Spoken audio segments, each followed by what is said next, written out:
Hello বন্ধুরা, শুভ সকাল। আজকে এখান থেকে আমার ব্লগটা স্টার্ট করছি। তো সকালটা আমার মোটেও ভালো লাগছিল না, কারণ মেঘলা দিন ছিল এটা একটা। আর মেঘলা দিন আমার মোটেও পছন্দ নয়, একদমই কেমন যেন মনটা একটা উদাস উদাস টাইপের লাগে। যাই হোক, তো চলো এরপর চলে আসলাম রান্নাঘরে। আজকে রান্না করছিলাম কচুরলতি চিংড়ি মাছ দিয়ে। তেলটা একটু বেশিই হয়ে গেছিলো। ওকে, নো প্রবলেম, আমার বেশ তেলই ভালো লাগে খেতে। আমি অতটা হেলথ কনসিয়াস নই। তো কচুলতিটা রান্না করছিলাম। তারপরে ভাবলাম চলো এবার একটু হেলদি খাবার খাওয়া যাক।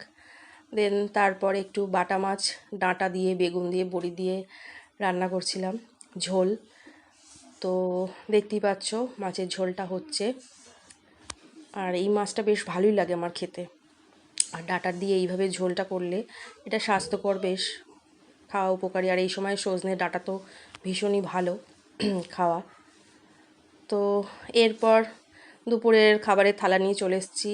খাবারের থালায় ছিল ভাত, চিংড়ি মাছ ভাজা, বাটা মাছ ভাজা, কচুরলতি, স্যালাড, উচ্ছে ভাজা আর বাটা মাছের ঝোল। এই দিয়ে আজকে দুপুরের খাবারটা শেষ করলাম। ওকে, টাটা।